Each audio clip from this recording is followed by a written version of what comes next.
ఆయనే చెబుతున్నాడు కదండి, ఏమాకండి ఒరే మాకండి, ఆ! మీరు ఆ పంటలు పండించండి, ఈ పంటలు పండించండి, హ్మ్. వరి మాకని ఏమాకండి అని ఆయనే చెబుతున్నాడు కదా, చంద్రబాబు నాయుడు గారు చెబుతున్నాడా. హ్మ్. ఇంకా ఆయన పంటకు చేసింది ఏముంది ఇందులో? హ్మ్. ఏమీ లేదు.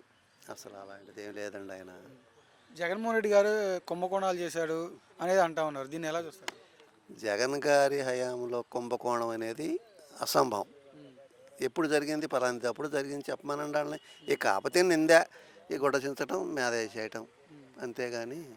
ఈ కుంభకోణం స్కిల్ డెవలప్మెంట్ కేసు జరిగింది ఎప్పుడండి? 19 మధ్యలోదే కది. ఆ! మరి అందుకే ఆయన 53 రోజులు జైల్లో ఉంది. హ్మ్. మరి ఇప్పుడు మద్యం కుంభకోణం జరిగిందంటే ఎవరు నమ్ముతారు? హ్మ్. ఆ? ఏదో జోగి రమేష్ గారు పోయి ఆడ చూశాడని చెప్పి ఆయన బయట పెట్టాడని ఆయన తీసుకెళ్ళి లోనేశారు. హ్మ్. ఆ?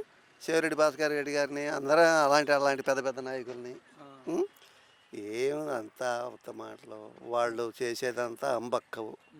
హ్మ్. ఈవీఎంల మీద గెలిచారు. హ్మ్. వాళ్ళేం ప్రజలెత్తి ఓట్లు ఇస్తే గెలిచిన వాళ్ళు కాదు వాళ్ళు. హ్మ్.